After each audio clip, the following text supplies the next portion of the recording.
Pangga Bingo Plus Panalo!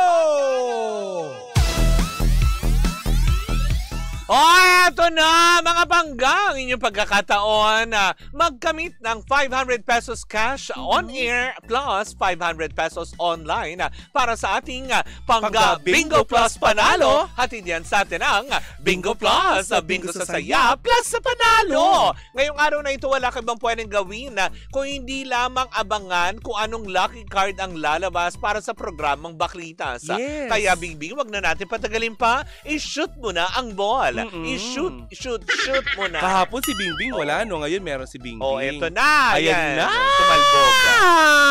Ay, lumipat pa. Diba? Napunta na sa isang lalaki. Pati ba naman yung bola sa lawahan? Nandun siya sa unang lalaki, lumipat ulit dun sa senior. Oo, sa King Ama ngayon siya. Ayaw niya sa junior. Diba? Kasi pag junior, magulo. Diba? Doon tayo sa batikan. Ayaw mo na ba sa junior? Bihasa, ganyan. Ba't gumagano-gano ka sa pa? veterano. Ganon. Anyways, eto na ang ating luck. Ang dami sinabi. Ang ating lucky card para sa programang Baklitas ay King of Hearts. Wala kayo ba pwedeng gawin kung tandaan lamang na ang lucky card ng Baklitas ay King of Hearts. Antayin lamang mamayang gabi ang hudyat ni Kuya Chico kung saan kailan ka pwedeng tumawag, kung saan magpapaikot siya ng ruleta. Pag nagpaikot siya ng ruleta at matapat sa Baklitas, kailangan mo masabi ulit ang King of Hearts na lucky card ng Baklitas. Tambonggang-bongga. Kita nyo naman, para diba? makuha nyo naman ang 500 pesos sa premyo on air. Plus, kung kayo si swertihin, makukuha nyo ang additional 500 pesos online with a total of 1,000 pesos. Ganun kasimple, ganun kadali, ganun kasaya. Diba? At kung ganit ka, pwede mong laruin yung on air, pwede mo rin laruin yung online. 1,000 pesos. Ganit ka diba? Diba? Nakakaloka. Pero hayaan mo na, diba? Ibigay na lang natin dyan. Huwag kang mag-oo dyan. Tulong namin ito sa inyo. Tingnan mo yung mukha mo dyan para nakakabanas. Ayoko magbanggit. Anyways, mamaya na lang. Anyways, ako mga panggaya po muna ang ating Pangga Bingo Plus Panalo at diyan sa atin ang Bingo Plus, Bingo sa Saya plus sa Panalo. Bye, Bingbing! Bye! Cheers, Miss Nabaglita!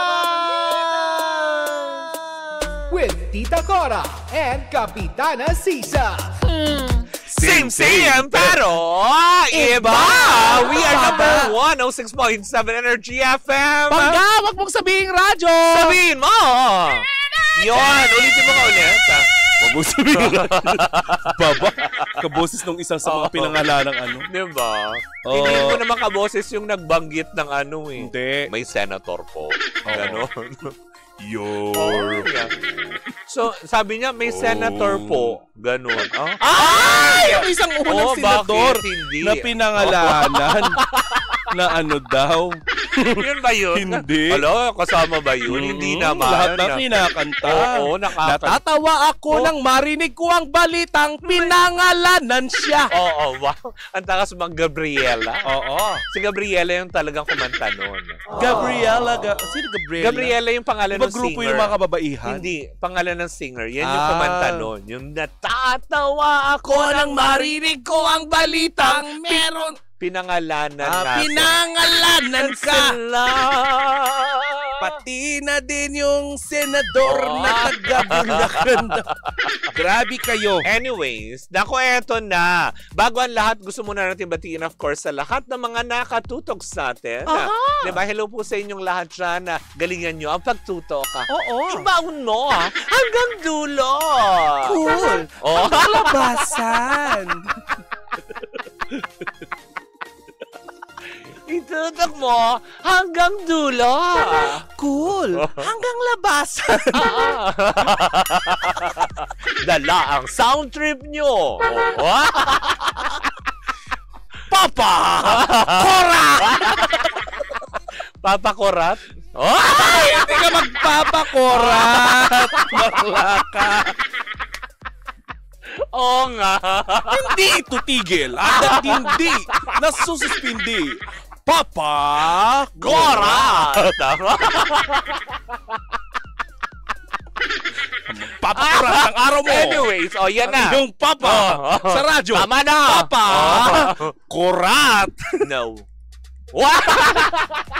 Yung tumigil yung suporta. Leche. Ay, No.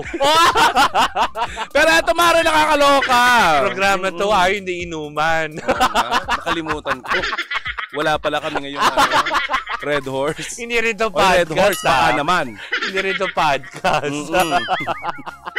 Hindi pala pwede dito O go, ano na ang chika mo? Ang Heart latest? Evangelista, Mare! Bakit? Question, ang pagyaman or ang kayamanan, pati ang pagbabayad ng buwis. Oy, baka sampaling kayo ni Mami Ong Pao ko. Eto na nga, Oh, Mare. diba? Isang abogado ang komisyon ngayon Oh. sa pagmamay-aring yaman ng Oh. aktres at socialite na si Heart Evangelista. Oh. Sa pareham kay Attorney Jesus Falsis, Oh. inamin nito na na-curious siya Oh.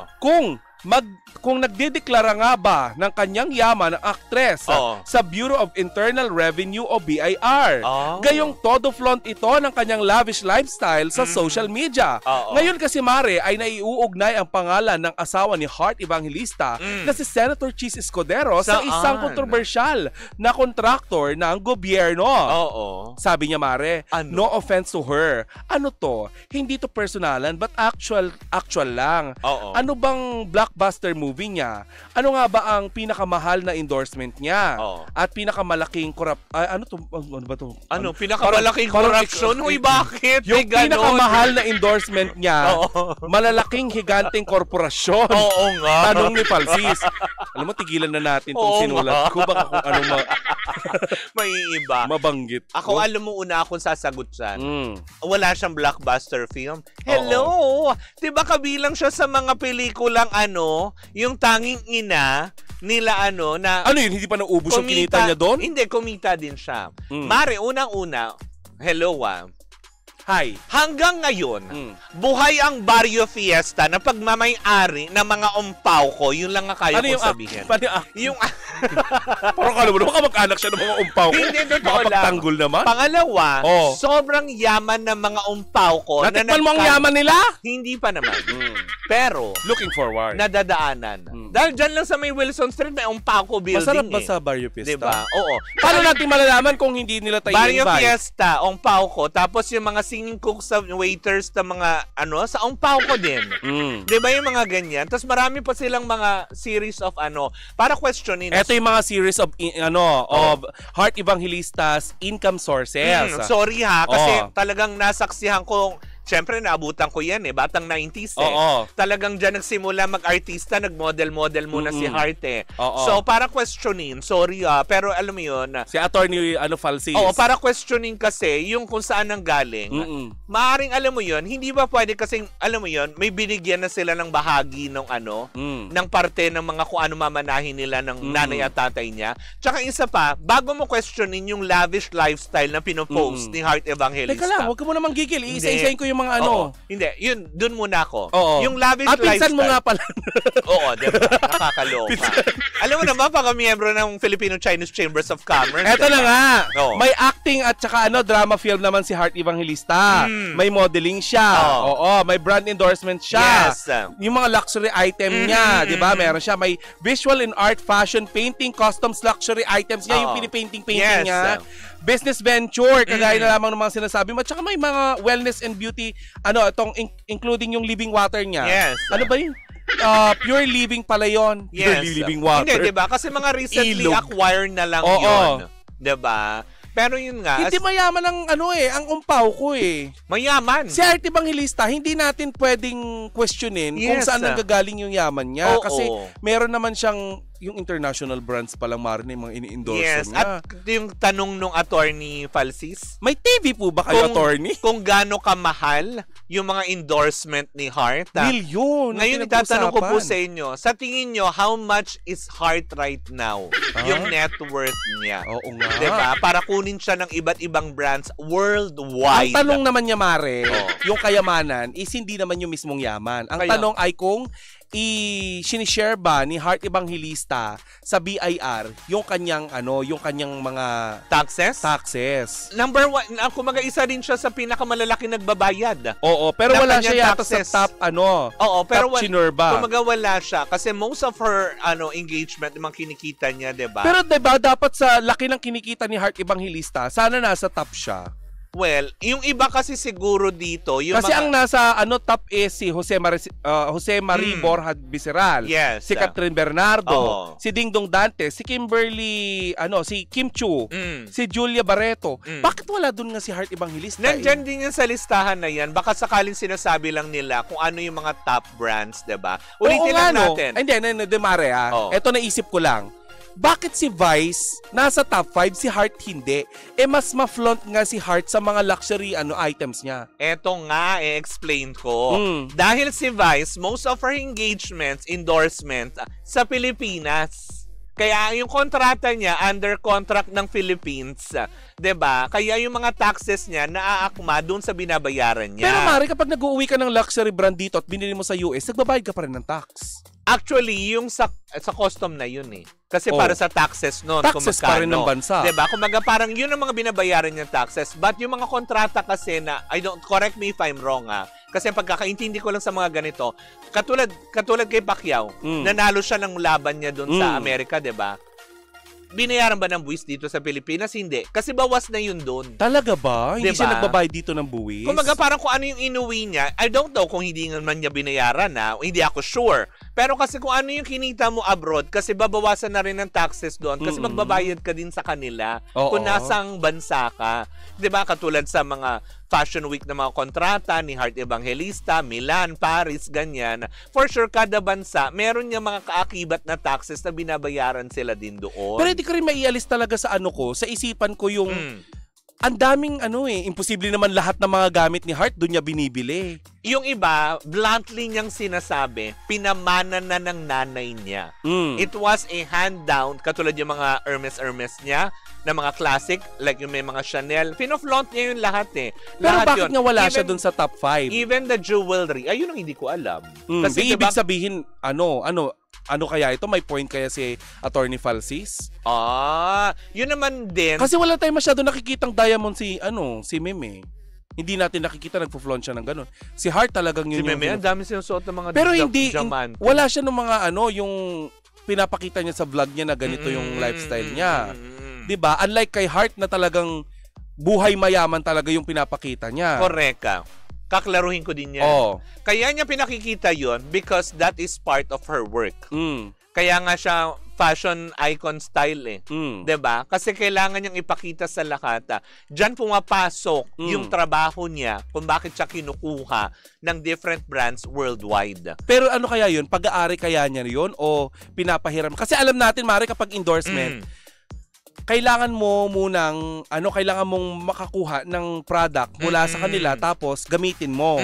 Minsan hindi mo 'yon bibilhin. Pagbaguhan. Oo. Pero kasi ngayon kilala na si Heart. Binibili niya talaga. For sure, ako masasabi ko, hindi na siguro yung iba. Kasi yung iba padala na eh. Padala na? 'Di ba? Part ng may tinatawag silang PR list ng mga VIPs. Oo. Like yung mga ibang mga brands na pinadadala sa kanya, 'di ba? Na pwede rin nating gawing anggulo 'yon na baka naman hindi niya binibili. Hindi. Binibigay sa kanya. Oo. Ang tanong lang, kapag pumapasok 'yon mula sa ibang bansa papunta dito sa Pilipinas, may binabayaran kayang certain taxes sa customs? Kung pinurchase mo 'yon, diba? Kung pinurchase mo sariling pera, yes, meron. Pero kung as a gift yan, kaya diba, most of the artists, pag umuuwi, diba, lalo sila small, hindi na inuuwi yung mga karton. Kasi the more na... Hinahan carry nila. Hinahan carry na sa maleta yon na naka-dust bag na lang. Kasi nga, diba, it is a personal use. Hindi naman nila kay-questionin yun eh. Ang kine-question lang, katulad nung dating nag-uwi si nung naglaban si Manny Pacquiao sa Amerika, na may inuwing Hermes bag na Birkin si Jinky na naka-paper bag. Yes. Tinaksan yun. Kasi naka-box pa. So, ibig sabihin, binili. Pero kahit binigay ito, may tax pa rin. Yun nga lang, Mara, siguro hindi lang siguro natin napapansin na karamihan sa mga piniflex nga ni Heart, baka sponsored. 'Di ba? Kasi kung binili niya yun dito, imposibleng i-flex niya. For sure hindi yan bibili dito dahil alam niya over ang OE ang presyo dito sa Not atin. unless collab yung brand sa ibang bansa doon sa store na nandito sa Manila. Tapos doon mo na lang i-pick up, ganon. Probably, pinadadala. Kasi di ba mga na lang tayo dito kumaga tinatawag na sub-dealers na lang Hindi na tayo yung tipong main talaga na gumawa ng produkto na yun. Pero alam mo, Mari, hindi rin naman natin maialis sa sambayan ng Pilipino na questionin ang mga yaman, lalo na asawa niya isang senador. Diba? Lalo na nalaman natin lately na may mga balitang naglabasan nga na ikinanta siya ng isang contractor, ikinanta si Senator Cheese Escudero ng isang contractor na nag-donate sa kanya ng 30 million pesos, which is sa batas pala yun, Mari, bawal. Oo, kaya naging mainit ang mata ng taong bayan. So, kay Heart Evangelista. Yes. Actually, alam mo, Mare, hindi lang ito yung unang pagkakataon na nauungkat niyang ganyan. Diba? Pero kung ganun at paulit-ulit na inuungkat, why not saying, diba? Or why not facing the reality na pwede mo ding ipaliwanag kung saan nanggagaling talaga yung yaman mo para masupalpal yung mga taong kumikwestiyon sa'yo. Actually, kung babalikan naman din, diba? Babalikan lahat ng series of vlogs na ginawa ni Heart Evangelista. Every time gumagawa siya ng vlogs, this is not in defense for for Heart. Kasi nasasaksihan naman natin dahil talagang followers tayo ni Heart. Kada gagawa siya ng video, lagi niyang sinasabi, hiwalay ang pera ng asawa ko. Hiwalay ang pera ko. Kumaga parang kaya nga 'di ba nagkaroon sila ng gulo dati niyang glam team dahil sa credit card niya na limit. Talaga hiwalay ang pera niya. 'Di ba? Nakahiwalay kaya nga lagi niya sinasabi kahit nung dati pa bago pa pumutok tong usapin na 'to, 'di ba? Dati pa din pinaratangan na rin 'yan eh. Yung yung vlogger na mukhang goldfish na hindi totoo si Maharlika. Na sinasabi, tinatawag yung Senator Cheese ng Quezon. Na sinasabi nga niya na yung mga ninanakaw daw, 'di ba? Yung mga paratang, lahat yan galing sa kaban yung pinambibili ni Heart. Hindi po dahil lagi niyang sinasabi na pera ko 'to na dito, kaya nga sila nagkagulo-gulo dahil paano niya babayaran yung na max out na dahil naka-budget lang siya every time mag-abroad siya at may trabaho. Pero saan kaya nanggagaling itong pag-question ni Attorney Falsis sa kakayahan ni Heart Evangelista na magbayad ng tamang buwis? Diba? Paano pag sinupalpal siya bigla na tipong, etong certification ko. Hindi ka naman kailangan, hindi naman kasi siguro lahat din ng taxpayer, kailangan nilang isa publiko na, nagbabayad ako ng buwis. And for sure, Mare, ito nangyayaring ito pag-question ni Attorney Falsis, pati na ng mga netizens, sa wealth ni Heart Evangelista, ay mag-uugat sa investigasyon na gagawin siguro. Diba? Kung sakasakali man, ng Bureau of Internal Revenue. Diba? Na nakakaloka lang, na ang gulo-gulo na ng sitwasyon ngayon kung sino-sino na nadadamay. Tapos questionin natin kung kada alam mo yon na yung katulad kay Ikaw Heart. ba naniniwala na kapag asawa ka ng asawa ka ng senador, ng isang public servant, dapat hindi ganun ka-lavish yung lifestyle mo? Kasi nung napangasawa naman kasi, 'di ba, since si Heart naman ang pinag-uusapan natin. Kasi nung napangasawa, bago pa sila ikasal yung Senator Cheese Escudero, yan na talaga yung lifestyle ni Yes. Diba, nakikita na natin siya na mabranch ang tao. So, para questionin natin ngayon, 'di ba? Bago sila nag-asawa at bago pa man din magkaroon sila ng conjugal property, artista na at fashion style icon na siya na nagsisimula noon. So, ibig sabihin tumatanggap na siya ng mga endorsement na milyon ang halaga. 'Di ba? Para questionin din na magkano nga bang kinikita niya? 'Di ba? Hindi mo At saka 'di ba, may mga chismisan dati sa showbiz na si Heart, kapag nasa cubicle ng CR ng ABS-CBN, amoy na amoy mo talaga siya dahil yung kaartihan niya talaga sa pabango, yung obsession niya sa pabango, sobrang sumusulasok sa mga tao sa paligid. Na nakakaloka. Actually, yung napapansin na lang nila siguro ngayon kay Senator Cheese, kung bakit nagiging balidoso na, gawa ni Heart yun. Diba? Kasi gusto niyang matutunan ng asawa niya kung ano yung mga ginagawa din niyang kaartihan. Diba? Bakit mapakinggan? Pero yung mga kakikayan niya na nakilala naman niya si Senator Cheese bilang isang simpleng tao. 'Di ba? Na walang ginawa kung hindi, alam mo yung maglingkod. Alam mo yun, kung ano man ang gagawin bilang isang senador, bilang isang ganito. At dininay na din niya yung akusasyon sa kanya. Yes. Ngayon na nga lang siya medyo alam mo yun, kung hindi magtatrabaho si Heart, 'di ba? Malay ba naman natin kung yung malamang kay questionin dyan. Kung hindi lavish lifestyle, bakit sumasama-sama siya kay Heart dati sa mga Fashion Week? Hindi ba pwedeng kasi sagot na yun nung kumuha sa kanya at all expense paid yun? Uy, alam mo na pag-uusapan na din lang naman natin ang kayamanan. Kahapon naloka talaga ako sa hearing sa Kongreso. Itong si Mayor Vico, yung sinabi yung pagbibitaw niya ng salitang ang sinungaling. Tapos, kasi si Mayor Vico, halimbawa ito yung upo. pagitan lang nila ni Curly Discaya ay isang tao lamang. Nilingon niya talaga. Ang sinungaling ay asawa ng magnanakaw.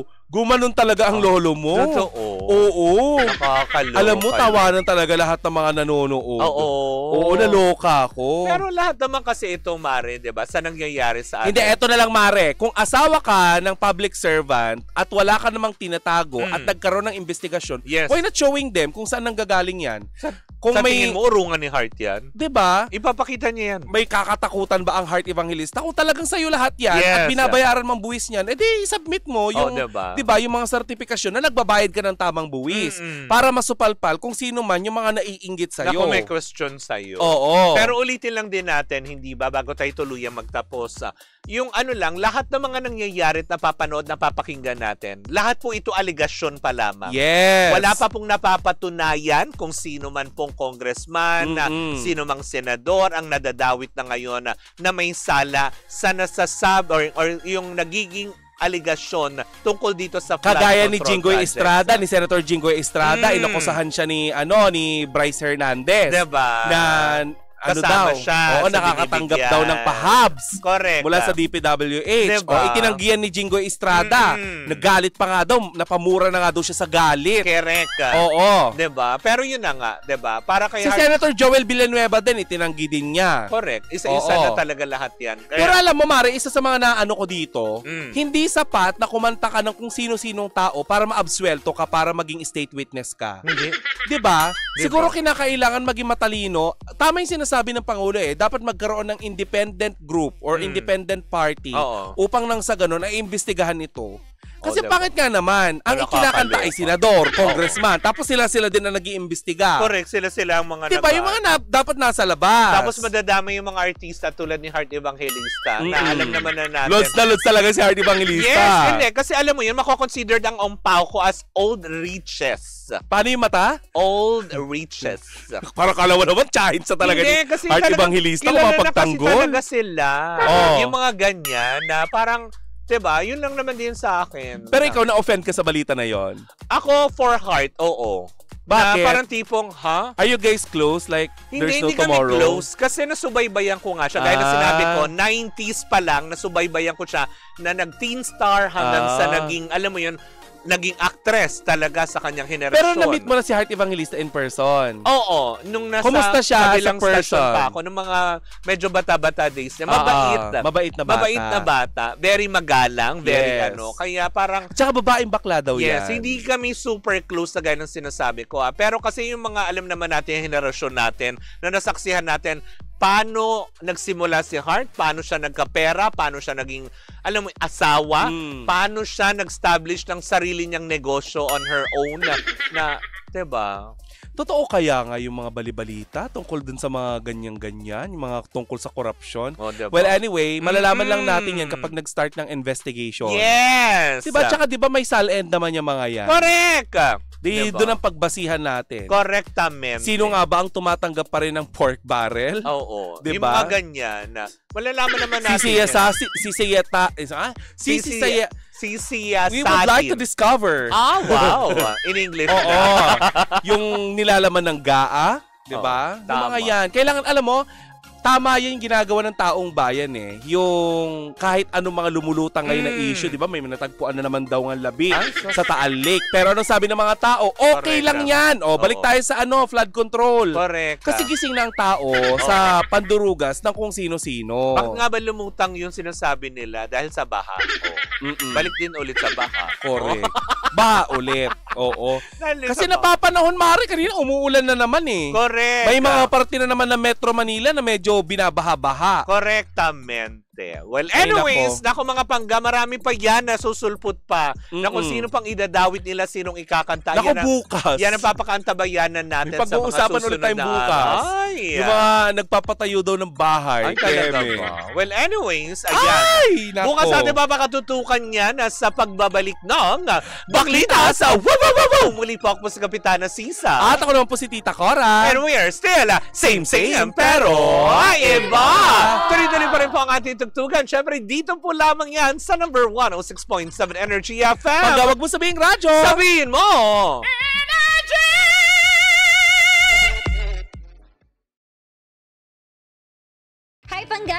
si Gandang Kara, and don't forget to follow us sa lahat ng mga social media platforms namin at Energy FM 106.7 sa Facebook, sa Twitter, Instagram, YouTube, and TikTok. At samahan mo na rin ako sa aking programang Hot Stories na lagi po akong live 12 noon hanggang 3 p.m. sa TikTok Live or sa Facebook Live. Ako po nag-iisang chicks ng radyo, si Gandang Kara.